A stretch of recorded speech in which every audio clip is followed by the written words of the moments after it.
Hello, moi c'est Hello et bienvenue dans cette nouvelle vidéo. Donc, il y a maintenant de ça presque un an, j'ai sorti ma première vidéo sur YouTube. Et c'était une vidéo où je parlais des livres qui sont dans ma bibliothèque, mais que je n'ai pas encore lus, donc les livres qui sont dans ma pile à lire. Et je me suis dit que ça pourrait être intéressant de en faire comme une vidéo que je sors chaque année, où chaque année on voit un peu l'évolution de ma pile à lire. Est-ce qu'elle grandit ou est-ce qu'elle diminue? Et surtout, quel pourcentage de la pile à lire de l'année précédente j'ai lu. Donc pour ça, j'ai fait un petit récapitulatif des livres que j'avais l'année dernière dans cette vidéo. Et j'avais un total de 42 livres dans cette vidéo. Parmi ces 42 livres, j'en ai lu 13, ce qui représente environ 30%. Donc j'ai lu 30% des livres qui étaient dans ma pile à lire de l'année dernière. C'est-à-dire que les livres que je n'ai pas lus l'année dernière, vous allez les retrouver ici. En sachant qu'il y en a un que j'ai commencé et que je n'ai jamais terminé parce que ça me plaisait pas du tout. Donc parmi les livres de l'année dernière, il y a un abandonné. Mais du coup, je vais vous montrer ma nouvelle pile à lire de cette année, donc avec les livres que j'ai achetés cette année et que je n'ai pas lus. Et avec les livres que j'avais déjà et que je n'ai toujours pas lus, en sachant que je me connais, certes j'ai beaucoup de livres dans ma pile à lire, j'en ai plus que l'année dernière, mais je sais que dans tous les cas, tous les livres que j'ai, je vais les lire. Genre je vais leur donner une chance au moins un jour dans ma vie, c'est sûr que je vais les lire. Donc même s'il y en a beaucoup, soyez pas surpris, je vais les lire. Donc je crois qu'avec ça on peut commencer. Donc le premier livre de ma pile à lire que je présente, c'est Druide de Olivier Perru. C'est un livre que j'ai acheté il y a un Noël, il y a 2 ans je crois. Ma cousine elle m'a offert une BD mais que j'avais déjà, donc je l'ai échangée et je suis allée voir la dame de la fantaisie et je lui ai dit moi je veux un livre de fantaisie en un seul tome. Elle m'a dit ça n'existe pas beaucoup sauf celui-là. Donc je l'ai commencé cette année. Je me suis dit que je l'allais le lire parce que ça fait longtemps qu'il est dans ma pile à lire. Sauf que le début est hyper gore. Genre on commence avec un meurtre où ils décrivent la scène. On sait pas qui a fait ça mais il y a beaucoup de morts et ils décrivent la scène et c'était ignoble sur le moment. Du coup j'ai arrêté de lire. Je me suis dit que j'allais le reprendre un jour où ça me dérangerait pas parce que normalement je suis pas trop sensible au gore. Mais là je crois que j'étais dans une période où je voulais juste des petits trucs mignons et pas me prendre la tête. Donc je me suis dit que j'allais le reprendre un autre jour. Et ce que je vais faire, mais quand, je ne sais pas. Donc voilà, le premier livre de ma pile à lire, Druide. Le deuxième livre que j'ai à vous présenter, qui était aussi là l'année dernière, c'est Ma vie sans gravité, de Thomas Pesquet. Lui, ça fait pas si longtemps qu'il est dans ma pile à lire, mais c'est vraiment la vie de Thomas Pesquet, comment il en est venu à devenir astronaute.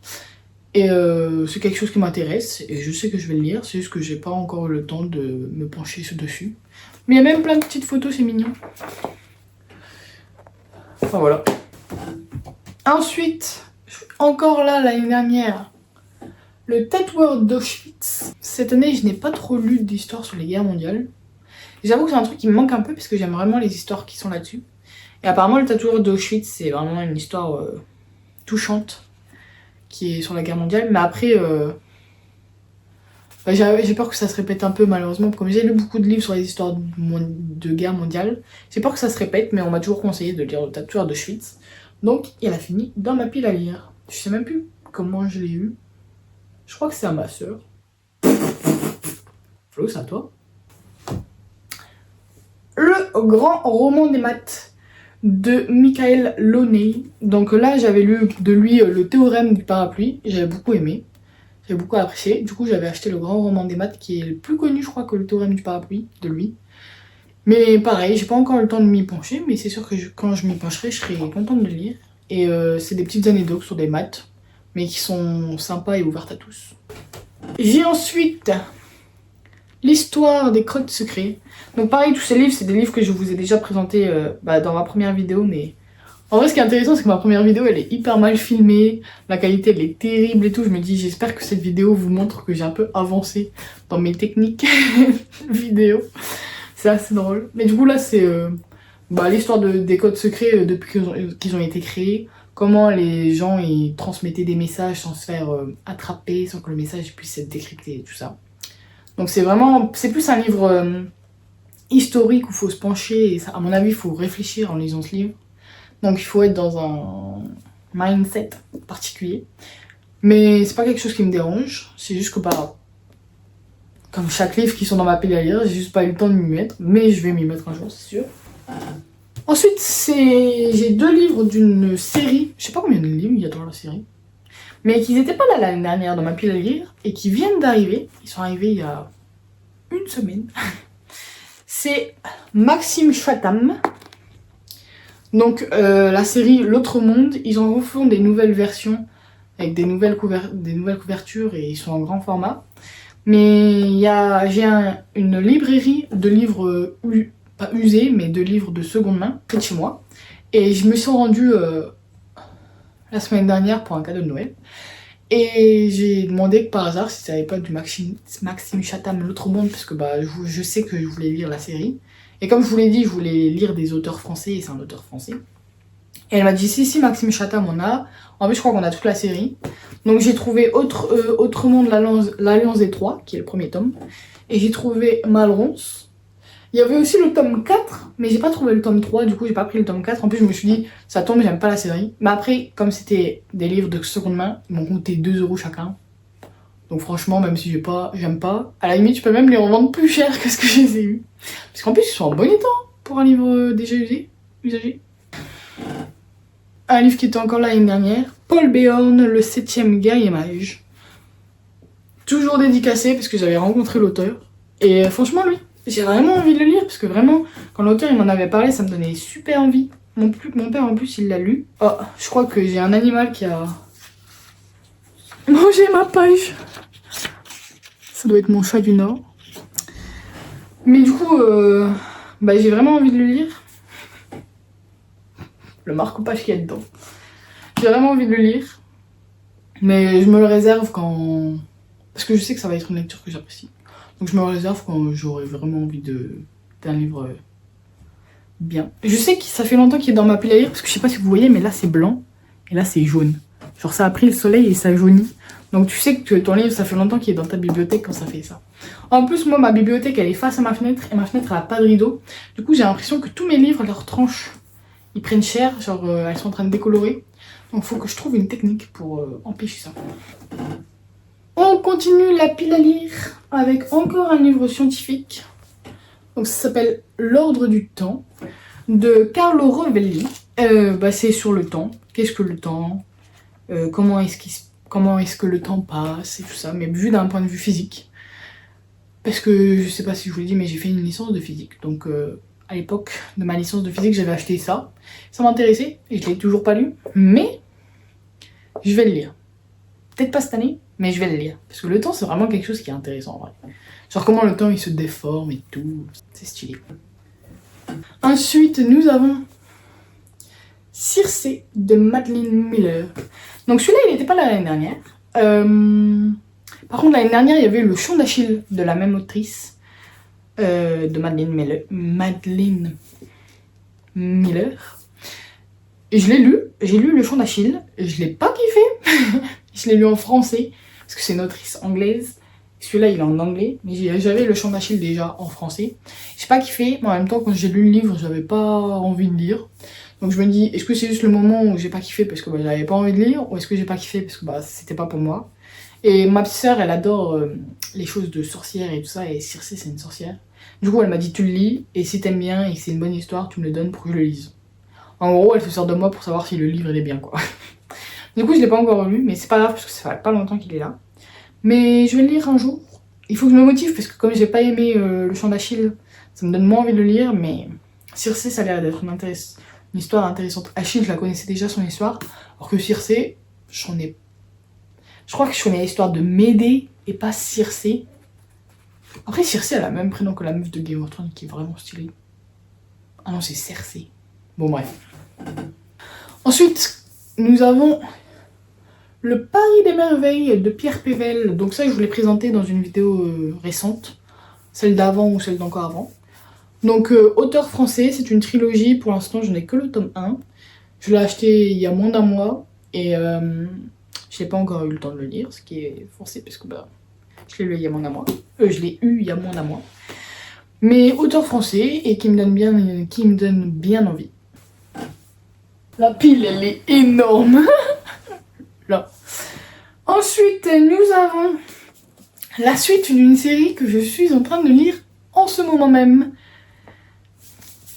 Tadam! Donc le tome 3, le tome 4. Non, attendez, c'est l'inverse. Le tome 3, le tome 4 et le tome 5 de la série A Song of Ice and Fire. Donc de la série Game of Thrones, plus connue sous le nom de Game of Thrones, même si c'est A Song of Ice and Fire. Donc là, je suis en train de lire le tome 2 qui est A Clash of Kings. Et une fois que j'aurai fini, bah, je pourrai attaquer ces bébés. Mais j'avoue que chaque livre me met au moins un mois à être lu. Donc c'est pour ça aussi que j'ai pas eu le temps de lire énormément de livres cette année, parce que j'ai déjà lu le premier Game of Thrones et je suis en train de lire le deuxième. Donc tous ces deux livres, ils m'ont mis plus d'un mois à lire. Donc forcément, comparé à un petit livre genre comme L'Ordre du Temps, là, le petit truc jaune, bah ça me prend plus de temps, mais en même temps j'apprécie ma lecture. Donc c'est pas la quantité qui compte, c'est vraiment un objectif que je me mets cette année, puisque en 2025 je m'étais mis un objectif de lire 30 livres que j'ai atteint tout juste. Mais je me dis, pourquoi se mettre une pression pour lire? Autant juste apprécier ses livres. Et du coup je me dis, bah faut pas se mettre de pression pour lire beaucoup en fait, c'est pas ça qui compte, même si genre les réseaux sociaux et tout ça en ce moment c'est vraiment celui qui lit le plus. On s'en fiche, c'est juste comment t'apprécies ta lecture. Donc c'est pour ça qu'avec Game of Thrones, là je prends vraiment mon temps, je prends des notes et tout à chaque chapitre et je me plonge vraiment dans l'histoire. Donc là c'est ce que je vais faire aussi avec ces 3 autres tomes, j'allais dire tomes finaux mais non, vu que le dernier tome n'est pas encore sorti. Ensuite nous avons le cycle des secrets de Manon Fargeton. Donc c'est le tome 1 d'une trilogie, je sais pas trop, je crois que la série elle est toujours pas finie. Mais c'est le tome 1 que j'ai pareil acheté il y a moins d'un mois, donc j'en parle dans ma vidéo précédente ou celle encore avant. Donc si vous voulez plus d'infos, allez voir cette vidéo. Le combat d'hiver de Jean-Claude Mourleva. Pareil que j'ai acheté il y a pas longtemps. J'ai déjà lu 2 livres de cet auteur. J'ai lu La rivière à l'envers, mais quand j'étais beaucoup plus jeune, donc je me rappelle plus, je me souviens juste d'avoir bien aimé. Et j'ai lu Le chagrin du roi mort en 2000... il y a un an je crois, un peu plus d'un an. Donc là ce sera mon 3e livre de cet auteur, et on verra ce que ça donne. Le royaume de Pierre d'Angle, donc premier tome d'une série de 4 livres, de Pascale Cuiviger, une autrice canadienne, enfin québécoise du coup. Pareil, j'ai acheté il y a pas longtemps, donc allez voir ma vidéo précédente si vous voulez plus d'infos dessus. Vaisseau d'Arcane, le tome 1. Alors ça, j'avoue que je sais même pas combien il y a de tomes. D'après ce que je comprends, il y a 2 tomes, et du coup j'ai le tome 1. Mais je suis pas sûre de cette information, donc si vous voulez plus d'informations sur ça, allez voir ailleurs. Allez chercher, faites des recherches sur internet. Mais en gros, c'est Adrien Thomas, et j'ai d'autres livres qui vont venir par la suite de lui. C'est un auteur que j'ai déjà lu un de ses livres qui s'appelle Dragon et Mécanisme, que j'avais bien aimé, donc je laisse la chance à d'autres séries. Et pour continuer sur Auschwitz, parce que c'est la mode en ce moment, il y a tous les trucs qui sortent d'Auschwitz, nous avons La sage-femme d'Auschwitz. Édition collector, s'il vous plaît. C'est pas le mien. C'est à ma grande sœur. Celui-là, je suis sûre que c'est à ma grande sœur. Elle l'a lu. Elle qui ne lit que très rarement. Elle l'a lu et elle me l'a prêté. Et je sais pas ce que je dois... Enfin, je le lirai un jour, je sais pas quand. Ça a l'air rapide à lire. En même temps, déjà, je pourrais pas enchaîner le tatoueur d'Auschwitz et la sage-femme d'Auschwitz, ça fera trop. Donc on verra. Ensuite, dans ma vidéo précédente, je parlais d'une série que je voulais relire. J'ai relu le tome 1 cette année, en 2025. Mais je n'ai pas eu le temps de relire le tome 2 et le tome 3 de la série Elana de Pierre Bottero. Là, c'est ma série préférée de tous les temps. J'ai relu le tome 1, j'ai adoré. Et là, je vais bientôt relire le tome 2, je le sais que ce sera bientôt. Et je vais prendre le temps de la noter, faire mes petites choses que j'aime bien. Écrire dedans et tout ça, parce que c'est ma série que j'aime trop. Donc juste avant, j'ai présenté un livre d'Adrien Thomas et j'ai dit que j'avais lu le livre Dragon et Mécanisme. Et donc là, j'ai rajouté dans ma pile lire Engrenage et Sortilège, qui est le tome 1 de cette série, du coup. Parce que j'ai commencé par le tome 2, mais c'est une série de livres indépendants les uns des autres. C'est mieux de les lire dans l'ordre, mais on peut lire le deuxième sans avoir lu le tome 1, en gros.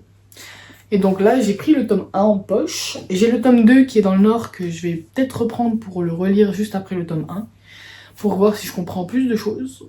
Donc il peut potentiellement aussi faire partie de ma pile à lire, mais je ne l'ai pas compté. Et encore du Pierre Bottero, nous avons Les Aigles du Vichamp-Lourd. Alors j'avoue que ce livre, il va vite partir de ma pile à lire, parce que bon, en 1 heure je crois, il sera fini.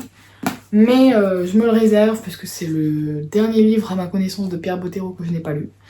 Donc ce sera mon petit trésor, ma petite récompense. Quand j'aurai fait quelque chose, je pourrais me dire, ah oui, c'est l'heure de lire Pierre Bottero.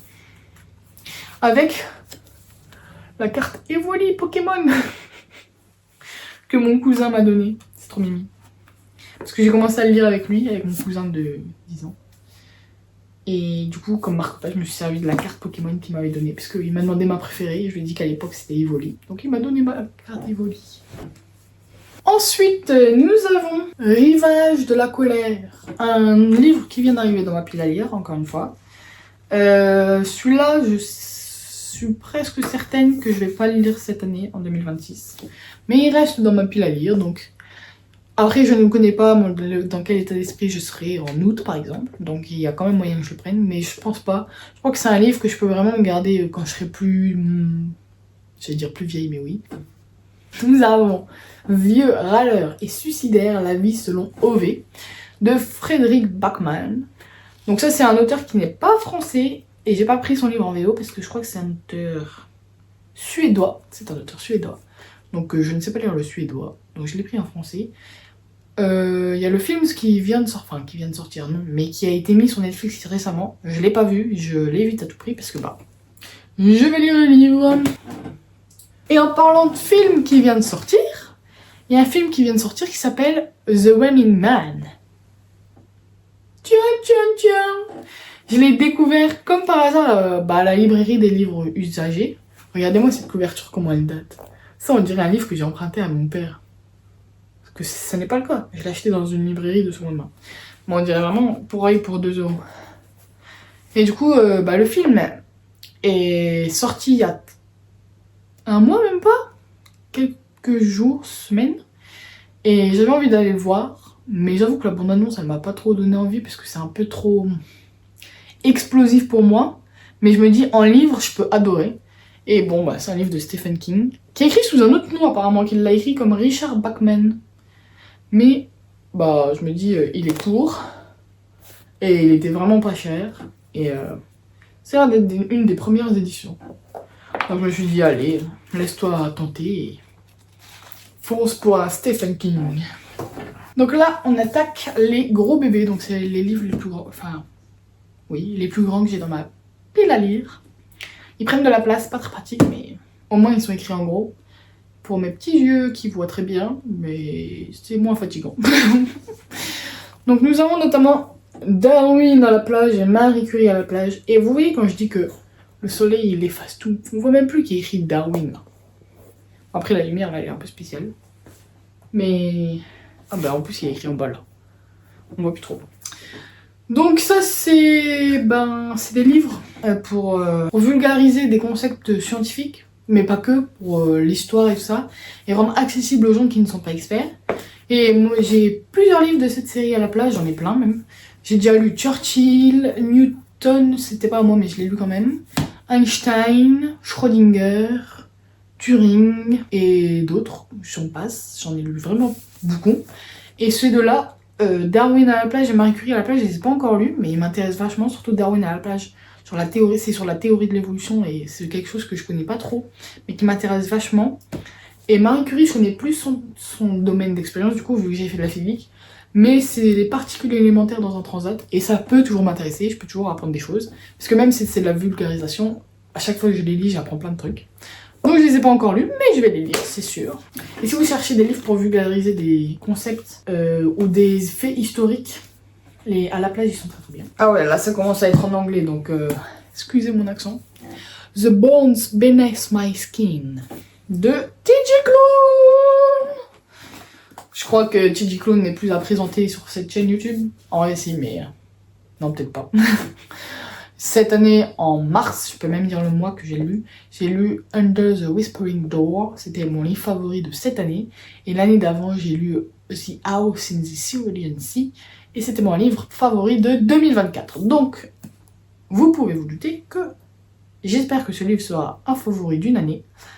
Est-ce que je le lirai cette année? Est-ce que je le lirai une autre année? Je ne sais pas. Mais j'ai bon espoir que ça finisse en coup de cœur. Alors là, c'est des briques, c'est même plus des livres, c'est des parpings. La passeuse de mots, tome 1, tome 2. Regardez-moi ces briques. Genre vraiment, tu prends, pof, quelqu'un avec ça, il meurt. En plus, ça pèse son poids. Donc vraiment, à lire, c'est pas très pratique. Et comme je voyage beaucoup pour le travail, j'ai envie de les lire, mais c'est vraiment un inconvénient de les emmener avec moi, parce que bah, regardez la place que ça prendrait dans ma valise, puis il faut pas que je les habille, mais je dois les prendre dans mon sac pour quand je vais travailler, j'aime bien lire le midi et tout ça, donc bon. Eux, je me les réserve pour un moment où je suis 100% chez moi, où je n'ai pas à les emmener, et je n'ai pas à me casser le dos pour les transporter. Et ils sont dédicacés. Je crois que j'avais déjà montré dans la première vidéo, enfin j'en suis sûre même. Et donc voilà, La passeuse de mots de Alric et Jennifer Trice. En français. Ensuite, nous avons encore un nouveau livre de ma pile à lire, qui n'était pas l'année dernière. Intermezzo de Sally Rooney. En anglais, version anglaise. Je crois qu'il est sorti en français aussi, mais je suis pas sûre. Et donc, par contre, cette autrice, elle est connue pour ne pas mettre de guillemets pour les dialogues, parce qu'en anglais, pour les dialogues, c'est des guillemets. Elle est connue pour pas mettre des guillemets pour les dialogues, donc ça peut être un peu compliqué à lire. C'est pour ça que ça me fait un peu peur. En même temps, l'histoire m'intéresse, c'est sur... je sais pas trop de quoi ça parle, mais c'est sur des joueurs d'échecs. Il y a des échecs un peu dedans. Et voilà. En gros, quand on m'a pitché le livre, ça m'a donné super envie. Mais c'est pas un livre que j'ai l'habitude de lire, c'est plus de la fiction. Mais fiction... qui se passe dans le monde réel. En gros, c'est une histoire inventée, mais qui se passe dans le monde réel. Moi, j'ai plus l'habitude de lire de la fiction, genre de la fantasy. Mais bon, ça sort de mes habitudes, mais ça me donne envie. Nous avons un ancêtre de ma pile à lire. Je l'avais commencé quand je commençais à lire en anglais. Il est énorme par contre. Oh, je remarque pas, je fais par ma sœur. Donc il est énorme, c'est un ancêtre de ma pile à lire. C'est l'un des premiers livres que j'ai eu en anglais. C'est un des premiers livres que j'ai commencé à lire en anglais. Mais pour l'époque, c'était vraiment trop... un langage trop sophistiqué, je comprenais pas ce qui était écrit. Donc je l'ai abandonné. J'ai recommencé il y a pas très longtemps. Mais j'ai fini par lire Game of Thrones à la place, donc je l'ai re-abandonné. Mais je vais le lire, c'est sûr, parce que le sujet m'intéresse vraiment. J'avais même fait un musée et tout sur ça. Donc c'est V2. Donc ça, c'est l'histoire... si vous ne savez pas, je viens du Nord, et il y a un site que j'ai visité qui s'appelle le Bunker d'Epperlake. Alors, je sais pas comment on écrit ça. Le Bunker d'Epperlake. Et en gros, c'est un énorme bunker. Genre, mon père, il m'a emmené là-bas. Je me suis dit, mais où est-ce qu'il m'emmène? C'est un bunker dans le Nord, on en voit tout le temps. Et c'est des trucs, enfin, pas minuscules, mais genre, c'est petit. Je me dis, là, il m'envoie visiter un bunker. Enfin, c'est pas, je comprenais pas. Et t'arrives devant, et c'est immense. Et en fait, c'est là qu'ils envoyaient ou préparaient les V2. Et donc, on a fait ça, et c'était vachement intéressant. Il y avait toute une histoire là-dedans. Et le sujet m'a super intéressé. Et je crois que suite à cette visite, justement, et je me suis mis à y lire en anglais, et mes parents ont trouvé un livre parfait pour moi, V2, que j'ai envie de lire. En plus, regardez-moi ça, mais regardez comment c'est écrit petit, genre ça va se lire en 2 secondes. Et c'est une sorte de thriller, je crois, enfin, un policier en français. Et du coup, c'est un livre qui, genre, en plus, t'as envie de le dévorer. Donc, l'ancêtre de la pile à lire, mais qui me donne vraiment envie. Tous les ans, j'ai envie de le lire, je le fais jamais, mais... En plus, les histoires de guerre, je sais pas pourquoi, mais dans ma tête, c'est des histoires qui vont bien l'été. Je sais pas pourquoi j'ai envie de les lire l'été. Certainement puisque, bah, justement, c'était l'été que j'allais chez ma grand-mère, et qu'il y avait tous les trucs, on a fait la coupole. Pareil, c'était aussi relié à la guerre, il y a eu le Bunker d'Epperlake, qui pareil, on visitait l'été. Donc pour moi, toutes les histoires de guerre mondiale, c'est relié à l'été, donc j'ai envie de le lire l'été. Même si peut-être ça se passe en hiver, j'en ai aucune idée. Mais tout ce qui se passe en guerre mondiale, ça me donne envie de le lire en été. Et enfin, un livre, enfin pas enfin, parce qu'il m'en reste encore à... Là, je fais étage par étage de ma bibliothèque. On en a fait 3 sur 4. Mais il me reste un livre que j'ai acheté sur un coup de tête. Je sais plus trop pourquoi je l'ai acheté.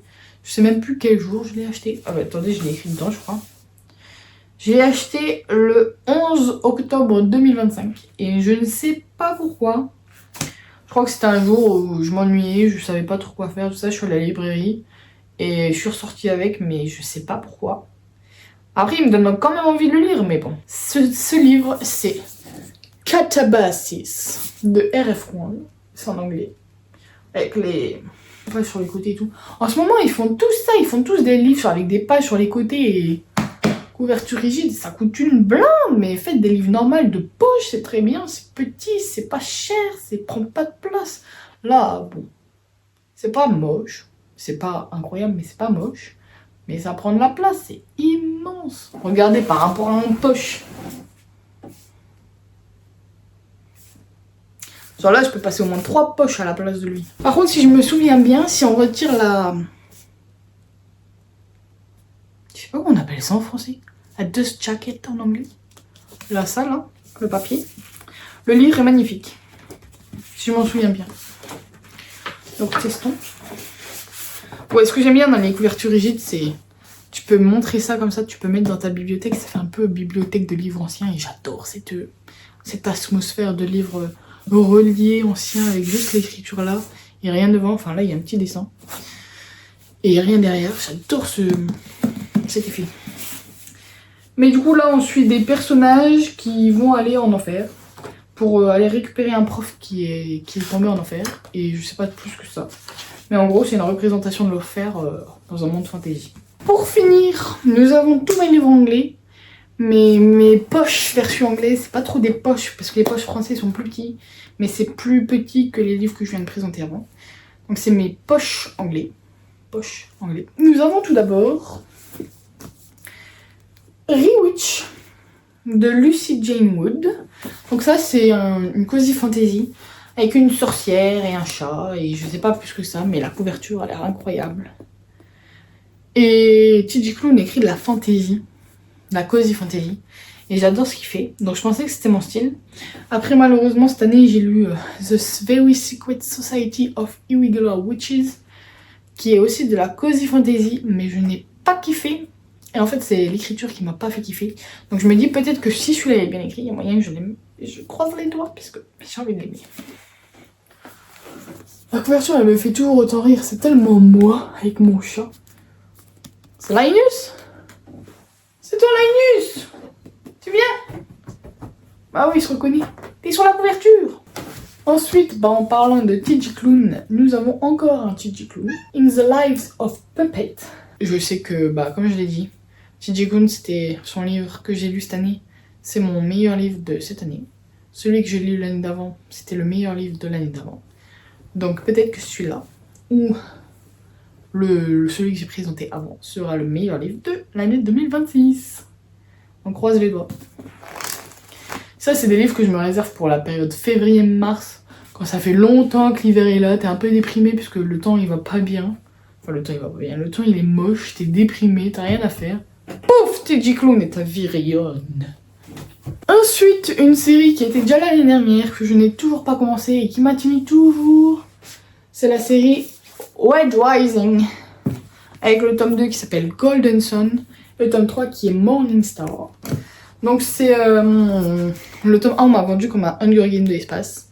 Et en gros c'est sur Mars. Il y a des classes, donc il y a les Reds qui travaillent à la mine pour pouvoir coloniser Mars. Et il y a les Golden, les Golden, ceux qui sont en or quoi. Qui est la classe supérieure et en gros il y a un Red qui va s'infiltrer dans la classe supérieure et qui... Voilà quoi, c'est un peu un prémisse classique, mais apparemment c'est vraiment une super trilogie. Le tome 1 apparemment c'est pas le meilleur, mais le tome 2 et le tome 3 ils sont incroyables. Donc à tester. Par contre les couvertures ensemble je trouve que ça va pas du tout, c'est très moche. Nous avons un second Stephen King, Billy Summers. Donc là je l'ai déjà pitché plein de fois ce livre je crois. C'est un tueur à gages qui ne tue que les super méchants. Stephen King, j'ai déjà lu un seul livre. J'ai déjà lu au moins un livre de lui. J'ai lu Les Yeux du Dragon. Je me demande si j'en ai pas lu un autre. Je crois pas. Mais j'ai lu Les Yeux du Dragon et ça m'avait bien plu. Et après, c'est un Stephen King. Apparemment, c'est... Enfin, pas apparemment, mais c'est C'est un auteur très connu, donc je me dis il doit être connu pour une raison. Le prémisse de cette histoire, elle m'intéresse. Je me dis c'est écrit par un auteur qui écrit plein de livres, donc il doit savoir écrire. Si c'est un fail, c'est triste. Beach Read de Emily Henry. Donc c'est deux écrivains qui se lancent à challenge et en gros la femme a écrit des romans, c'est le... Je sais pas ce qu'il écrit lui. Je crois qu'il écrit des policiers.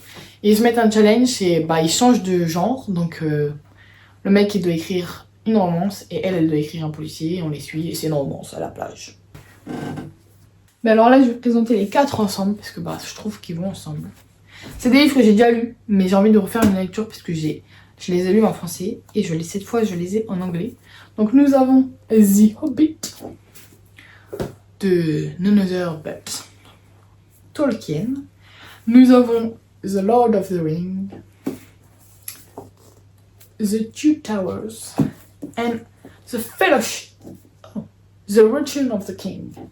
Oui, parce que l'autre c'est The Fellowship of the Ring. Si, j'avais déjà dit que je les ai lus en français et le Tom Bombadil ça m'avait énervé. J'avais même commencé une relecture en français et Tom Bombadil c'est horrible en anglais, en français.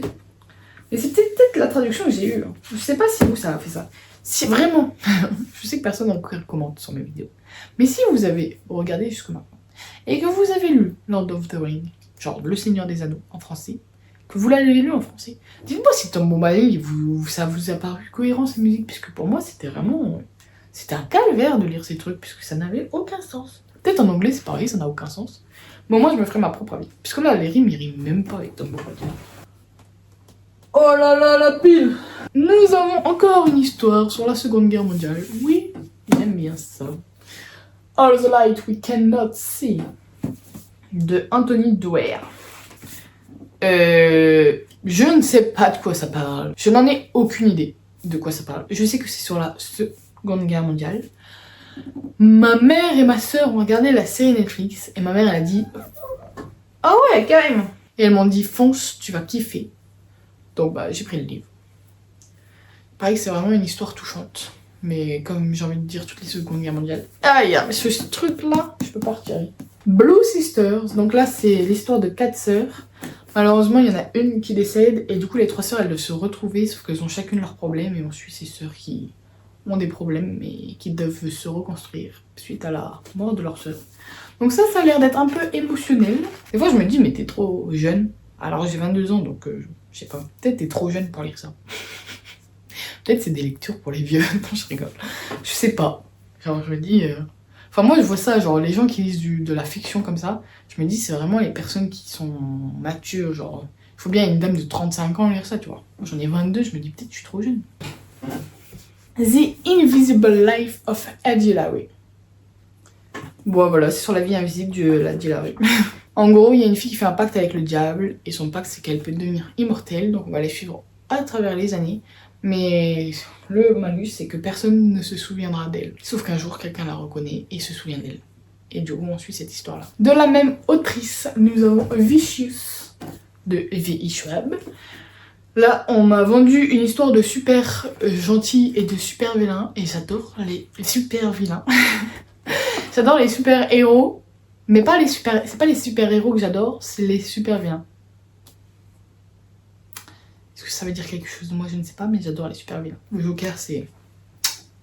Et j'ai eu, il y a... Je vais dire pas longtemps, mais presque 2 ans maintenant, j'ai lu la série Renegades, où j'en parle souvent, mais c'était des super-héros, et pareil, des super-vilains. Et j'adore ça. J'adore les super-pouvoirs, les super-héros, les super-vilains. Enfin, pas les super-héros, les super-vilains, avec des super-pouvoirs. Du coup, bah, on m'a vendu des super-vilains. Malheureusement. Babel. Donc là, c'est sur c'est de la fantasy, je crois.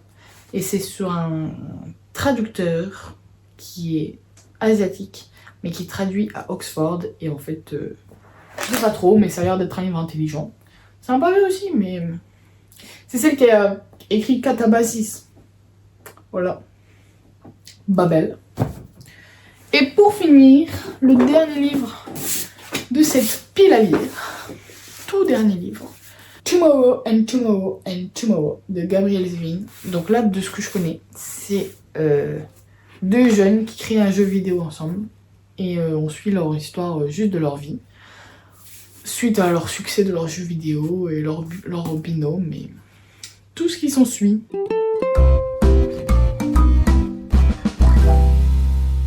Donc voilà, c'est tout pour ma pile à lire. J'ai fait les comptes pour vous, parce que je suis sympatoche.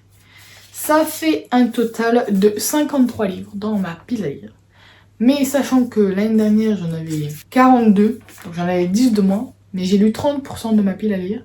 Je me dis, bah peut-être cette année, je vais aussi lire 30%, et du coup, bah pour moi, c'est un win. Dans tous les cas, je sais que ces livres, je vais les lire, donc je ne les ai pas achetés pour rien. Et j'espère que cette vidéo vous a plu. En tout cas, moi, elle m'a plu. N'hésitez pas à lâcher un petit pouce. N'hésitez pas à vous abonner. Mettre la cloche pour quand je sors des vidéos, ça vous donne une petite notification. Et Loïs Delbar, elle a sorti une vidéo. Et on se revoit bientôt pour la vidéo sur Game of Thrones. Normalement, elle va peut-être sortir un jour, si je finis le livre, parce que je suis toujours qu'à la moitié. Peut-être je vais aussi sortir un vlog de Noël, je ne sais pas. Mais en tout cas, on se revoit bientôt pour une nouvelle vidéo, je ne sais pas quand. Mais c'est ça la beauté de la chose.